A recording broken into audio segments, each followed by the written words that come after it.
for European markets on the last trading day of a pretty spectacular month. The UK's FTSE 100 index is currently down about 0.3%, and the Euro Stoxx 50 index is lower by 0.4%. In the currency space, though, the euro is holding up against the dollar.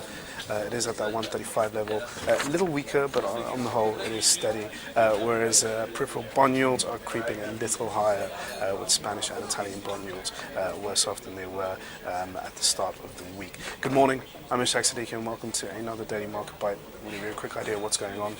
Kicking off with what happened overnight in the US. The Federal Reserve, the central bank in the US, had a policy meeting. It decided to keep interest rates at record lows, and its current quantitative easing stance, very much in line with expectations. A dovish stance on the whole. They're continuing to be very accommodative towards stimulus, have kept the liquidity taps wide open, buying up to about $85 billion worth of bonds every month. Now, their goal is to even out imbalances in inflation and unemployment. They want to get the unemployment rate down to 6.5% before they look at possible exit strategies of quantitative easing. For now, though, it seems like an exit of QE is off the cards, at least through most of 2013, with maybe a possible look into ending QE3 by the end of the year. That's quite helpful for equity markets and for risk assets on the whole, as the favourable stance would prompt more investors to take on risk. But at the same time, it does pose some bigger questions around the Fed's ballooning asset balance sheet, and this expanding balance sheet does cause a bit of worries about a credit bubble in the future.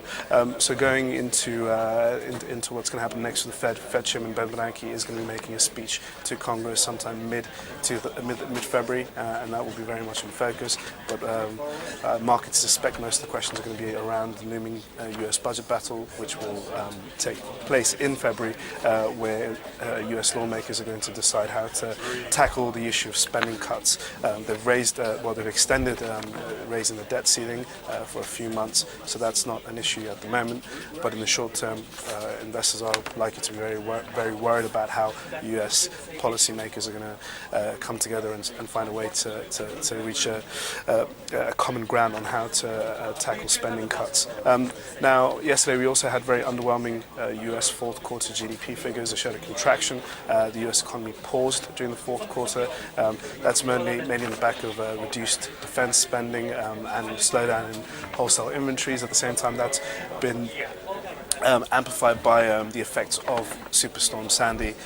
So on the whole, investors read the release as a pretty mixed feeling, in the sense that although the US economy did contract in the fourth quarter, on the plus side, investment rose, housing market is still staging a decent recovery, and jobs are stabilizing to a certain degree. We're going to be keeping a big focus on US jobs.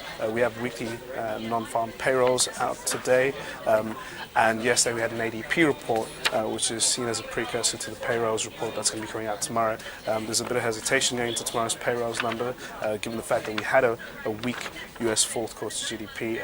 We're going to see a number beyond 190,000 jobs for markets to be reassured that the US labour market is in the right path for some sort of sustainable growth, and a number below that will start causing some worries about how the US economy is faring.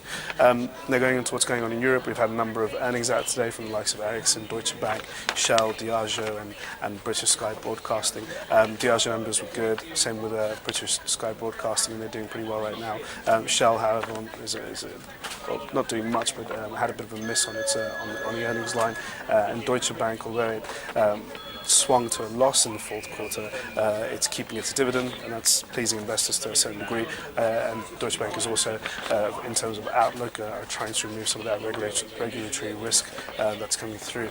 So on the whole, it's a pretty positive sound out of the European earnings season so far.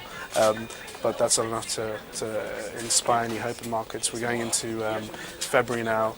January's been a very strong month for equities on the whole, and in February we're going to see a bit more risk coming through with the Italian elections and with the US budget battle. So investors are moving. Some cash off the table before February kicks into play. It's the last trading day of the month, so we're going to see a bit of window dressing and investors generally being a bit more cautious ahead of tomorrow's non-farm payrolls number. Out today, we've had German unemployment, which fell. That was a good sign. And we, aside from the weekly jobless claims, we have the US Chicago PMIs later on this afternoon, which will take up most of the attention in US trading and in European afternoon trading. Anyway, that's all for your daily market bite. Tune in for another one tomorrow.